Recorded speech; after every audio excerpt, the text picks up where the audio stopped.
السلام علیکم. یو ځل بیا موږ یو نوی لیکچر سره او هغه نوی لیکچر دی انټروډکشن ټو مایکرو بایولوژي. یعنی نننی لیکچر کې به موږ ډیسکس کوو چې مایکرو بایولوژي څه ته ویلی شي. د دې نه مخکې موږ ډیسکس کړي وو باټني چې باټني څه ته ویلی شي، بیا د هغه نه ورپسې موږ ډیسکس کړي وو زولوجي چې زولوجي څه ته وایي. که تاسو چېرته هغه لیکچرز نه وي کتي هغه لیکچرز وګورئ. موږ یو سیریز شروع کړی دی داسې سټپ وایز د کلاس 9 بایولوژي سټارټ ده. په هغه کې موږ نننی چې کوم لیکچر دی هغه د مایکرو بایولوژي په حوالې سره دی چې مایکرو بایولوژي څه ته ویلی شي. موږ انټروډکشن ټو مایکرو بایولوژي. تو چلو سٹارٹ کرتے ہیں. دلته ما لیکلي دي انټروډکشن ټو مایکرو بایولوژي. په دې کې لاول موږ ډیفینیشن کوو د مایکرو بایولوژي چې مایکرو بایولوژي به موږ ډیفاین کوو څنګه. موږ به انټروډکشن ډیفینیشن څنګه کوو. نو تاسو وګورئ چې د برانچ اف بایولوژي ان وچ وی سټډي مایکرو ارګانیزم. د بایولوژي هغه برانچ چې په هغه کې موږ مایکرو ارګانیزم سټډي کوو هغه برانچ ته ویلی شي مایکرو بایولوژي. یعنی په مایکرو بایولوژي کې به موږ مایکرو ارګانیزم سټډي کوو، د هارمفul مایکرو ارګانیزم and useful microorganism او د مایکرو ارګانیزم سره ریلیټډ چې څومره ډیزیزز دي هغه ټول به موږ څه کوو په مایکرو بایولوژي کې ون بای ون څه کوو ډسکس کوو. اوس که تاسو وګورئ نو موږ دا لیکلي چې ان مایکرو بایولوژي وی سټډي د انویزیبل ورلد اف لیوینګ تھنګس. په مایکرو بایولوژي کې موږ د لیوینګ تھنګس هغه دنیا سټډي کوو چې هغه انویزیبل ده. اوس سوال دا پیدا کیږي چې انویزیبل ده نو موږ سټډي کوو څنګه؟ ټیک شوله. نو چې انویزیبل ده بیا خو دغه سټډي مشکل شوله. نو دې مطلب دا شو چې د مایکرو دا چې کوم انویزیبل لیوینګ ورلد دی د سټډي دپاره سپیشل تھنګس پکار دي، سپیشل اکوپمنټ، سپیشل انسټرومنټس پکار دي او هغه سپیشل انسټرومنټ ته موږ وایو مایکروسکوپ. ټیک شو. بیا موږ وایو چې ان مایکرو بایولوژي وی سټډي 6 میجر ګروپ اف مایکرو ارګانیزم. په مایکرو بایولوژي کې موږ د مایکرو ارګانیزم شپږ غټ ګروپونه سټډي کوو. شپږ غټ ګروپونه سټډي کوو چې پکې فرست ګروپ ته ویلی شي بیکټیریا، وایرسز، فنجای، الجی، پروټوزوا او آرکیا. دا شپږ میجر ګروپس دي چې دا په مایکرو ارګانیزم کې په مایکرو بایولوژي کې موږ سټډي کوو. ټیک شوله. اوس موږ راځو او دا پیژنو چې مایکرو ارګانیزم ویلی شي څه ته. وټ از مایکرو ارګانیزم. ټیک شوله. نو ارګانیزم that cannot be seen with naked eye but can be seen with the help of microscope.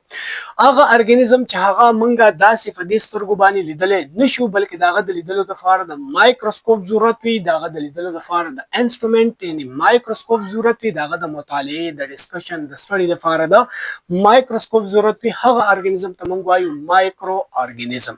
ټیک شوله. اوس وایي تاسو ته چې د ریل سټډي اف مایکروبایولوژي سټارټډ افټر د انوینشن اف مایکروسکوپ.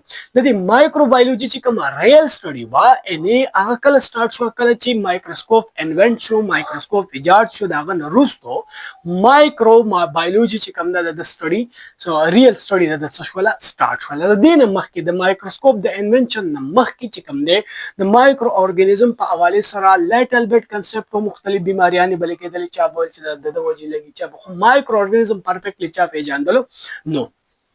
اوس بل سیشن دی سیکنډ سیشن اف هغه کې موږ وایو چې ایراز اینڈ مایکروبایولوژي. مایکروبایولوژي چې کوم دا فیلډ دی نن سبا چې کوم موږ ډسکس کوو دا د مختلف دورونو نه فا شوی دی. پکې مختلف سټیجز راغلي، مختلف ایراز راغلي، مختلف ایجز راغلي، مختلف دورونه په دې مایکروبایولوژي په ډیولپمنټ کې څه دي انوالو دي چې په هغه کې 5 غټ ایراز دي چې پکې فرست ون ته ویلی شي فری مایکروسکوپیک ایرا یعنې بیفور 1590. یعنې پری مایکروسکوپیک ایرا د مایکروبایولوژي یو داسې ایرا وه، داسې ایج و، داسې دور و چې په دې وخت کې لا مایکروسکوپ انویټ شوی نه و، مایکروسکوپ چا جوړ کړی نو. د هغه نه مخکې چې د مایکرو ارګانیزم کم مایکروبایولوژي و هغه ته موږ ویل پری مایکروسکوپیک ایرا اف مایکروبایولوژي. ټیک شوله.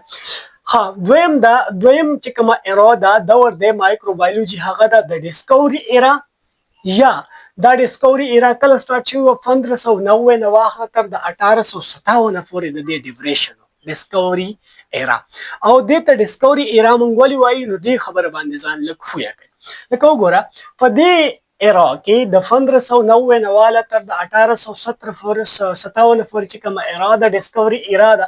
په دې ایرا کې په دې دور کې انوینشن اف کمپاوند مایکروسکوپ شوی. په دې ایرا کې یعنی 1590 کې فار د فرست ټایم دوه ساينټیسټ یو ته هینس او بل ته زچریز جنسن به ورته وایي. دې په 1590 کې فار د فرست ټایم کمپاوند مایکروسکوپ څخه انوینټ کو ایجاد کو. ټیک شولا نو یو قسم لا هغه ریل سټډي د مایکروبایولوژي مایکرو ارګانیزم څه شولا سٹارټ شولا. بل په دې دور کې څه چل شو انټون لیون هوک چې کوم د ډیسکور مایکرو ارګانیزم لایک بیکټیریا پروټوزوا سپام ای ټی سی اینڈ کال them animalcules and a little animal. بل په دې دور کې چې کوم دی لیون هوک چې کوم دی بیکټیریا ډیسکور کړه د پروټوزوا د سپامز د بلډ سیلز ډیسکور کړه صحیح شولا. او دغه تاسو مو animal cules کا مطلب کیا ہے؟ د animal cule مطلب څه دی؟ اوس نو د animal cules مطلب دی little animal وړو کې جناور وړو کې animal صحیح شولا. دا نو ځکه دی دور ته مونږه ډیسکوري ایرا وایو ځکه چې یو پکې انوینشن اف فرست کمپاوند مایکروسکوپ وشو، بل پکې ډیسکوري اف مایکرو ارګانیزم وشو چې پکې بیکټیریا پروټوزوا سپامز اینڈ بلډ سیل وغیرہ. ټیک شولا نو ځکه مونږ دی دور ته وایو ډیسکوري ایرا. ټیک شو. دریم ایرا چې کوم دا ته ویلې ګولډن ایرا اف مایکروبایولوژي. ګولډن ایرا اف مایکروبایولوژي دا کله سٹارټ شولا؟ د 1817 نواله تر د 1928 پورې د دې ډیوریشن. اوس په دې ایرا کې په دې دور کې په مایکروبایولوژي کې کم ډیولپمنٹ وشو، کم انوینشنز او کم ډیسکوریز وشو. نو تاسو ته وایي چې لینکس بټوین ډیزیزز ان مایکرو ارګانیزم واز پروفډ. په دې دور کې یو دا خبره پروف شولا چې د مایکرو ارګانیزم او د ډیزیز ترمنځ کم لینک دی، کم تعلق دی. دا خبره څه شولا؟ پروف شولا چې او بالکل تعلق شته. بل څه شو؟ ویکسین ډیولپ فلام and for anthrax and rabies. د rabies او د anthrax دوه ډیزیزز دي، د دې لپاره ویکسین ډیولپ شو، ویکسین جوړ شو په دې دور کې. په دې کوم ته چې موږ ګولډن ایرا وایو. بل څه چلو شو؟ anthrax TB and cholera causing bacteria discord. بل په دې دور کې چې انتراکس د کوم بکټیریا د وجې نه کیږي، ټي بي د کوم بکټیریا د وجې نه کیږي، او دغه رنګي کولیرا چې کوم دا د کوم بکټیریا د وجې نه کیږي، هغه په دې دور کې نه دی ګولډن ایج ګولډن ایرا کې څه شول؟ ډیسکور شو. بل څه چلو شو؟ پنسیلین واز ډیسکور. بل په دې دور کې پنسیلین څه شول؟ ډیسکور شو. ټیک شولا. ان یو قسم له انټي بایوټیک ایرا شولا سٹارټ شول. پنسیلین مختلف ډیزیزز لپاره بیکټیریال انفیکشنز لپاره سکیږي. یو قسم له تاسو سمپل وای شي چې انټي بایوټکس دي.